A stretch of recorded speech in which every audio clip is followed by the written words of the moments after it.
Туугандар, тиги мен үй бүлөмө кантип коронавирус келгенин түшүндүрүп берейин. Бул орну жашырып кереги жок. Тиги мен келинчегим ооруп калгандан улам муну элге ачык туюнтуу керек экен деп түшүндүм да. Себеби өткөндө такси менен Бишкекте келатсам бир такси колун сунат да.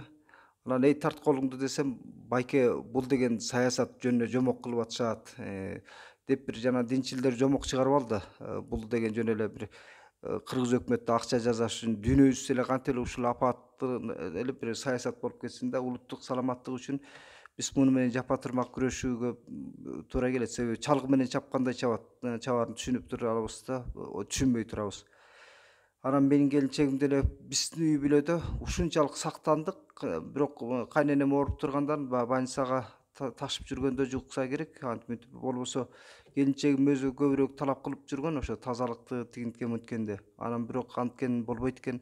Бүгүнкү күндө муну айтып атканым элдин арасында ушундай түшүнүктөгүлөр жүрөт. Жана карантин бүттү, бул деген жөн эле жомок анын депчи. Жомок дегенге болбойт. Мен өз башыма келген окуядан улам айтып атам.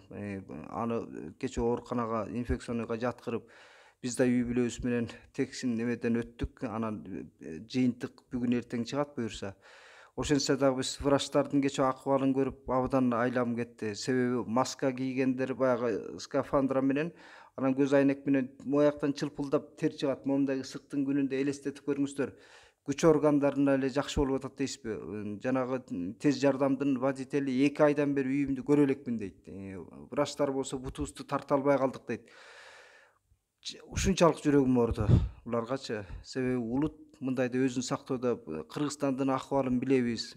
Анан баягы токон алатыбызды өкмөткө айтпайлы, бирдеңке болсо эле ушул кылдан кыйкын деп атпайбызбы? Биз өзүбүз мамлекетке жардам берели. Өкмөткө колубуздан келген жардам берели. Наалыгандан же болбосо бир ызабызды айткандан эчтеке оңолбойт. Болбосо албетте кемчилигин айтып көргөзөлү. Мына өкмөт муну кыла албай атат, саламаттык министрлиги мындай кылбай атат деп. Бирок көңүл бурдурушубуз керек экен. Себеби кечээ тез жардам келгенде совет мезгилинде шалдыраган УАЗик машиналар менен келди.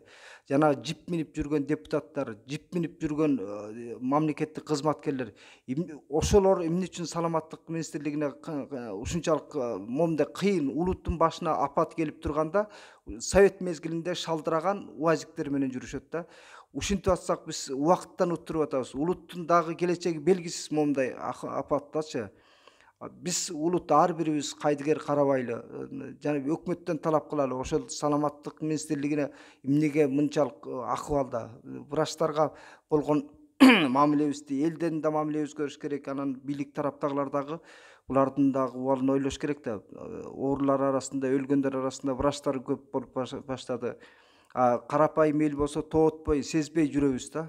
Анан кээси ооруну жугузуп алса да жашырып атат да.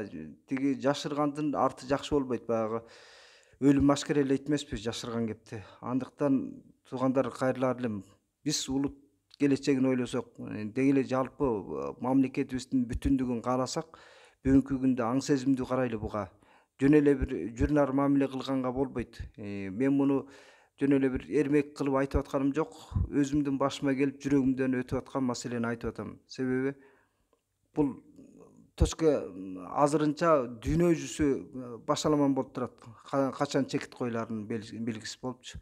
Андыктан Кыргызстан эң кыйын абалда турганда момундай кенебездигибизди тоотпогондукту токтотконубуз оң. Ошол сиздерге кайрылуу. Баарыңыздардын үй бүлөңүздөргө аманчылык, эсенчилик каалайм.